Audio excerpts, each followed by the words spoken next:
ఇక దేశవ్యాప్తంగా సంచలనంగా మారిన కర్నూలు బస్సు దుర్ఘటనలో ప్రతి అంశం ఆసక్తిగా మారుతోంది. ప్రమాదానికి కారణాలపై విచారణ మొదలు బైక్ రైడర్ శివశంకర్ మృతి, ప్రత్యక్ష సాక్షి అయిన స్నేహితుడు ఎరీస్వామిని గుర్తించడం, డ్రైవర్ అరెస్ట్, ఓనర్ల అరెస్ట్ ప్రతిదీ కీలకంగా మారింది. ఇక ఈ కేసులో A2గా ఉన్న bus owner Vemuri Vinod Kumar remand reject కావడంతో పోలీసులకు షాక్ తగిలినట్లయింది. ఇక ఇదే అంశంపై లాయర్ నాగలక్ష్మి దేవి ఏమంటున్నారో మా కర్నూలు ప్రతినిధి ధరణి కిషోర్ అందిస్తారు. దేశవ్యాప్తంగా సంచలనంగా మారినటువంటి బస్సు ప్రమాద ఘటనకు సంబంధించి అరెస్టుల పర్వం కొనసాగుతుంది. అయితే ఇప్పటికే కేసులో A1గా ఉన్నటువంటి డ్రైవర్ను అరెస్ట్ చేసిన పోలీసులు ఈరోజు వి కావేరీ ట్రావెల్స్ యొక్క యజమానిని వినోద్ కుమార్ను కూడా అరెస్ట్ చేసిన పరిస్థితి. అయితే ఈ యొక్క కోర్టులో జరిగినటువంటి వాదనలు చాలా ఆసక్తికరంగా మారాయి. అతని ఏదైతే జ్యుడిషియల్ రిమాండ్కి సంబంధించినటువంటి పిటిషన్ రిజెక్ట్ కావడం అన్నది ఇక్కడ ఆసక్తి రేపుతుంది. అయితే ఈ యొక్క మొత్తం కేసులో వి ట్రావెల్స్ తరఫున వాదించినటువంటి అడ్వకేట్ నాగలక్ష్మి గారు మనతో ఉన్నారు. ఆమెను అడిగి తెలుసుకుందాం. మేడం, అసలు చెప్పండి, ఈరోజు కోర్టులో ఏం జరిగింది? ఆయనకు రిమాండ్ పిటిషన్ ఎందుకు రిజెక్ట్ అయింది? రిమాండ్ పిటిషన్ వాళ్ళు మామూలుగా తీసుకొచ్చి ప్రొడ్యూస్ చేశారు. అందరి ముద్దాయిలాగా ఆయన్ని కూడా అరెస్ట్ చేసి తీసుకొని కోర్టు వారి ముందు, జడ్జి గారి ముందు ప్రవేశపెట్టడం జరిగింది.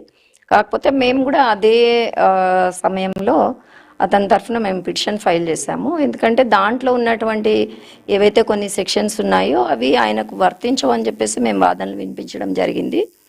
మరి ఏవైతే ఇంకా కొన్ని సెక్షన్స్ ఆయన మీద వైలేషన్ ఆఫ్ MV యాక్ట్ కింద పెట్టారో అవన్నీ కూడా బిలో 7 years పనిషబుల్ సెక్షన్స్ కాబట్టి సుప్రీంకోర్టు వారు ఇచ్చిన గైడ్లైన్స్, అర్నేష్ కుమార్ గైడ్లైన్స్ ప్రకారం, జడ్జిమెంట్లో ఇచ్చినటువంటి గైడ్లైన్స్ ప్రకారం రిమాండ్ చేయొద్దని చెప్తూ విజ్ఞప్తి చేస్తూ మేము పిటిషన్ ఫైల్ చేయడం జరిగింది.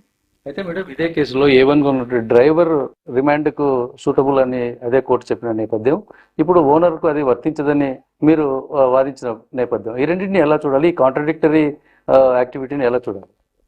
చూడండి, ఒక కేసులో 10 మంది ముద్దాయిలు ఉండొచ్చు. కాకపోతే ఒక సెక్షన్ ఒక ముద్దాయికి వర్తిస్తుందని 10 మందికి వర్తించాలన్న రూల్ ఏం లేదు.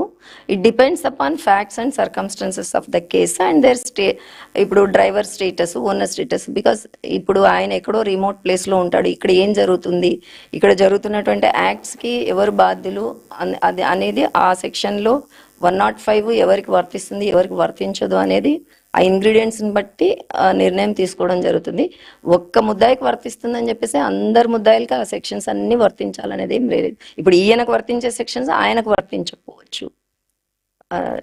ఆ విధంగా చట్ట ప్రకారము ఆయనకు వర్తించదని చెప్పేసి మేము వాదించడం జరిగింది. ఇది మొత్తంగా చూసుకున్నట్లయితే సెక్షన్స్ ఏదైతే ఉన్నాయో కేసులో ఉన్న అందరికీ ఒకే విధంగా వర్తించాల్సిన అవసరం ఉండకపోవచ్చు. కాబట్టి మేము చేసినటువంటి రిక్వెస్ట్ను కోర్టు సమ్మతించింది కాబట్టి ఆ యొక్క రిమాండ్ పిటిషన్ను తిరస్కరించడం జరిగింది. మా యొక్క ఈ యొక్క అంశాన్ని పరిగణలోకి తీసుకున్నారు కాబట్టి ఊరట వచ్చిందని చెప్పి నాగలక్ష్మి చెప్తున్న పరిస్థితి. వీడియో జర్నలిస్ట్ బాబుతో ధరణి కిషోర్, న్యూస్, కర్నూలు.